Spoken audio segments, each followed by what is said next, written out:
Gus Imam dari Padepokan Sawung Jati Batu, keris adalah warisan budaya yang harus dilestarikan.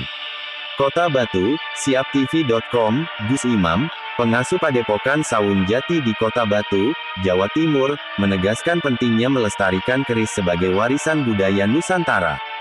Dalam perbincangan dengan awak media siaptv.com, Gus Imam menjelaskan bahwa keris bukan sekadar senjata, tetapi juga syarat dengan nilai seni, filosofi, dan sejarah yang mencerminkan identitas bangsa.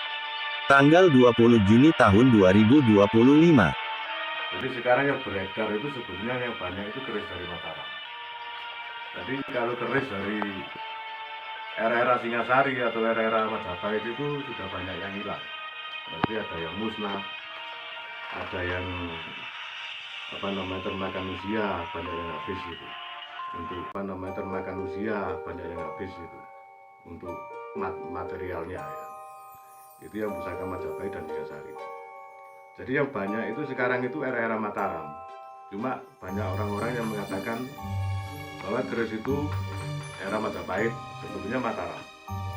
Ya, karena Mataram itu pembaruan, ya. Pembaruan pusaka dengan metode yang sama. Misalnya sengkelat gitu ya, sengkelat Mataram, Majapahit ada. Jadi ketika keris itu membludak, orang-orang bingung, ini Mataram kok sengkelat kok banyak kan itu. Sampai ratusan sampai ribuan itu pembaruan. Ya, dalam konteks kalau orang perkerisan itu mengatakan kamardikan. Nah, kamardikan itu ada nom-noman. Nom-noman itu yang paling bagus seperti BB 10 atau sampai BB 1 sampai 10 itu yang ada nilai jual. Itu masalah pusaka. Jadi kalau sejarah atau historinya itu macam-macam sesuai dengan keyakinan manusia yang pemegang pusaka itu sendiri. Seperti ini namanya Nogo Manglar atau Nogo Bular. Ini murni dari emas sekitar 20 gram, terus tangkai gading. Nah, kalau menurut sejarah ini adalah pusakanya Mataram, Majapahit, daerah Sultan Agung.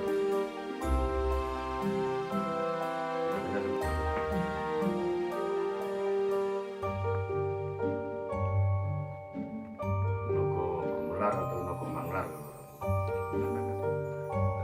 Filosofinya itu pemimpin itu harus luas seperti apa itu namanya manglar, jadi sayapnya itu harus merangkul semua rakyat, lapisan rakyat itu harus tersebut.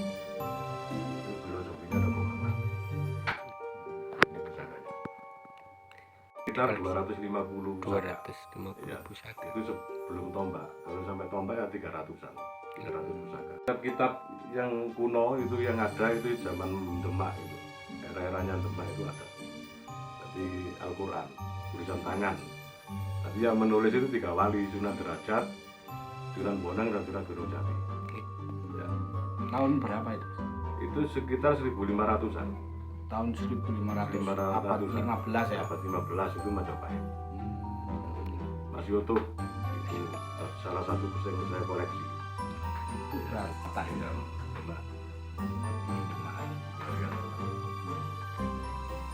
Mungkin untuk koleksi ini tujuan dan maksudnya untuk apa, Gus? Tujuan ya untuk satu yang terpenting itu edukasi untuk masyarakat supaya mengenal besi haji atau tuasan haji gitu.